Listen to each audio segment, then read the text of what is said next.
Una impresora en el 10º piso del Banco Central de Bangladesh comienza a fallar.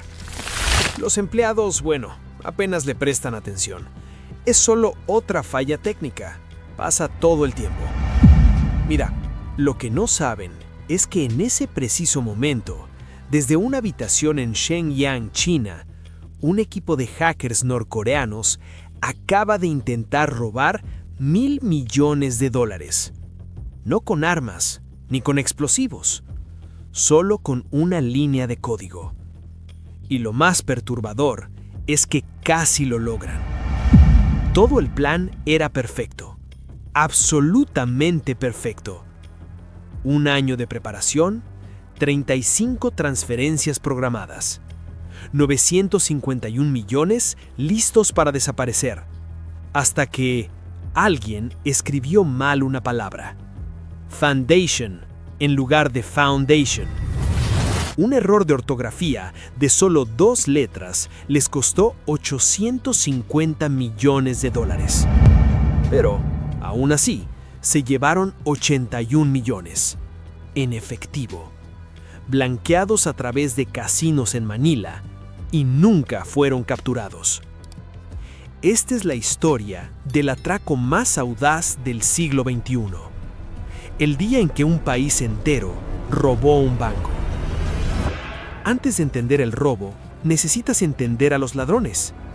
Corea del Norte, uno de los países más pobres del mundo, sin internet para el 99% de su gente, sin electricidad confiable, sin acceso al sistema financiero, pero con algo único: una fábrica de ciberguerreros, entrenados desde la infancia. Buró 201, la unidad de ciberguerra más letal del planeta. Creada en 1998 y desde 2010, su tamaño se sextuplicó, de 1.000 hackers a más de 6.000 operadores. ¿Cómo reclutan? Es simple. Te eligen a los 11 años. Eres un niño superdotado en matemáticas, un genio de la programación.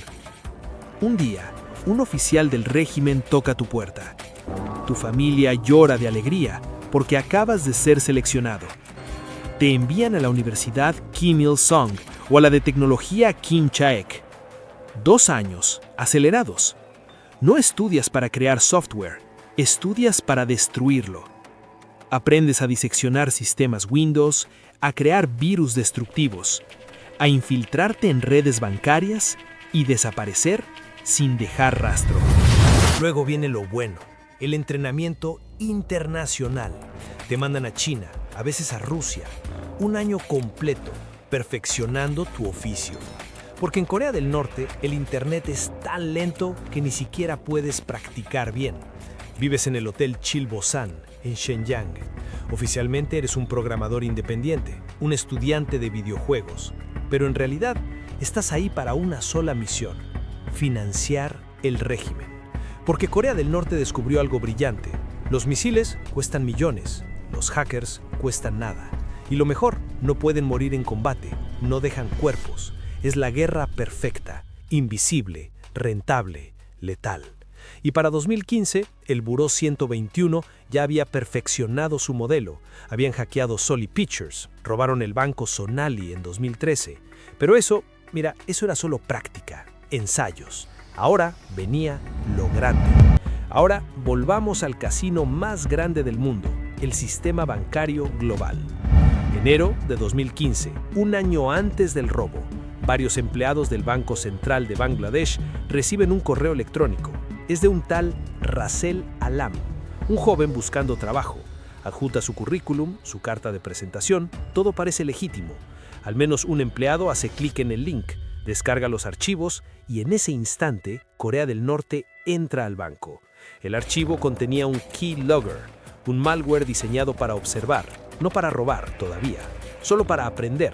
Durante 7 meses, los hackers del grupo Lazarus observaron.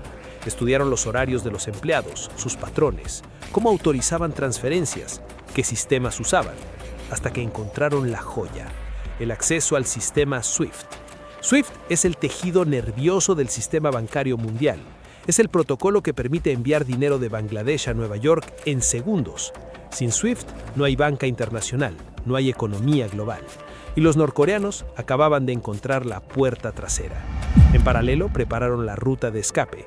Mayo de 2015 se abren 4 cuentas en el banco RCBC de Filipinas, sucursal Jupiter Street, Manila. Nombres falsos, licencias falsas, el mismo salario, el mismo puesto. Red flags por todos lados. Pero nadie preguntó nada. Las cuentas quedaron dormidas, esperando. Porque los hackers sabían algo que nadie más sabía.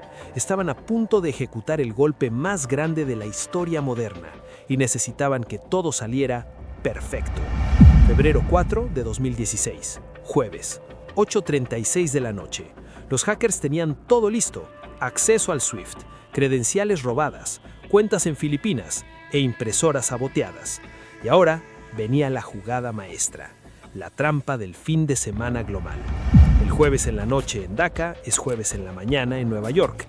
El viernes es fin de semana en Bangladesh. Sábado y domingo es fin de semana en Estados Unidos. Y el lunes 8 es Año Nuevo Lunar en Filipinas. 5 días sin que nadie pudiera comunicarse. 5 días para mover el dinero y desaparecer.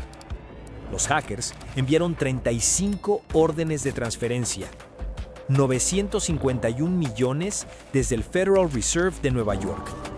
Todo fluyó perfectamente en las primeras 4 órdenes.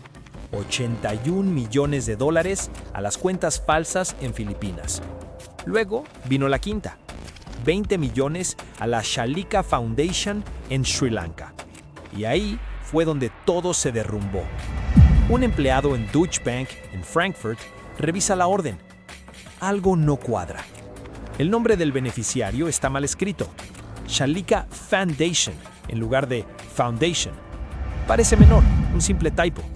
Pero Deutsche Bank decide verificar. Envían una consulta a Bangladesh y esa consulta salva 850 millones de dólares. Porque al mismo tiempo, el Federal Reserve de Nueva York nota algo extraño. Un número inusualmente alto de transferencias a entidades privadas, a nombres de personas comunes. Eso nunca pasa en transacciones de esta magnitud. El Fed contacta al banco, pero es viernes y Bangladesh está cerrado. Cuando Bangladesh se entera, es domingo y el Fed está cerrado. Intentan contactar a Filipinas, pero es Año Nuevo Lunar. Todo cerrado. El timing perfecto se convierte en una pesadilla. Para cuando logran coordinar, ya es tarde para recuperar los 81 millones, pero las 30 transferencias restantes son bloqueadas. El plan era robar 1,000 millones. Se llevaron 81, apenas el 8% del botín. Pero aquí viene la verdadera pregunta. ¿Cómo se blanquean 81 millones de dólares robados en pleno siglo XXI? El dinero llega a las 4 cuentas falsas en Manila. Maya Santos de Guito, la gerente de la sucursal, le informan de un gran movimiento de fondos. No pregunta por qué, solo obedece. El dinero se divide. 21 millones terminan con Kim Wong, un intermediario de casinos. 63 millones van directamente a 2 casinos, el Solaire y el Midas. Y aquí es donde se pone interesante. Filipinas tiene leyes antilavado, pero con una excepción masiva. Los casinos no están cubiertos. Puedes entrar con efectivo, convertirlo en fichas, jugar un poco y cambiarlas por un cheque del casino. Legalmente, ese dinero ahora es limpio. Es el paraíso del lavado de dinero. Wong declara ante el Senado que él no sabía nada, que 2 apostadores chinos le debían dinero y le pagaron con eso. Eventualmente, Wong devuelve casi 10 millones. Se recuperan, en total, 15 millones de dólares. Los otros 66 millones se esfumaron. Los apostadores chinos desaparecieron. Nunca fueron encontrados. Maya de Guito, la gerente, fue condenada a más de 30 años de prisión. Ella dice que fue un chivo expiatorio, y probablemente tenga razón, porque los verdaderos arquitectos nunca fueron tocados. En 2018, el FBI finalmente confirma lo que todos sospechaban. El gobierno de Corea del Norte estuvo detrás del ataque. Específicamente, el grupo Lazarus, Bureau 121, Lab 110. Acusan formalmente a Park Jin-hyuk, un hacker que operaba desde China bajo una empresa pantalla. Pero Park nunca será arrestado. Está protegido por el régimen. Y el régimen sigue operando. Desde 2016, Lazarus ha robado más de $6.000 millones en cripto. WannaCry infectó 300.000 computadoras, robaron 600 millones de Axie Infinity y en 2025, 1.500 millones del exchange Bybit, el mayor robo de criptomonedas de la historia. ¿Sabes qué significa esto? Que Corea del Norte, no solo un estado, es una organización criminal con asiento en la ONU. Opera como una familia mafiosa. El hacking es guerra asimétrica. Y lo peor es que funciona. Las sanciones no los detienen, la diplomacia no los detiene. Mientras tengan internet y hackers, tienen dinero.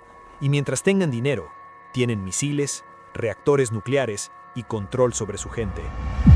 El grupo Lazarus es la prueba de que ya no necesitas petróleo para sostener una dictadura.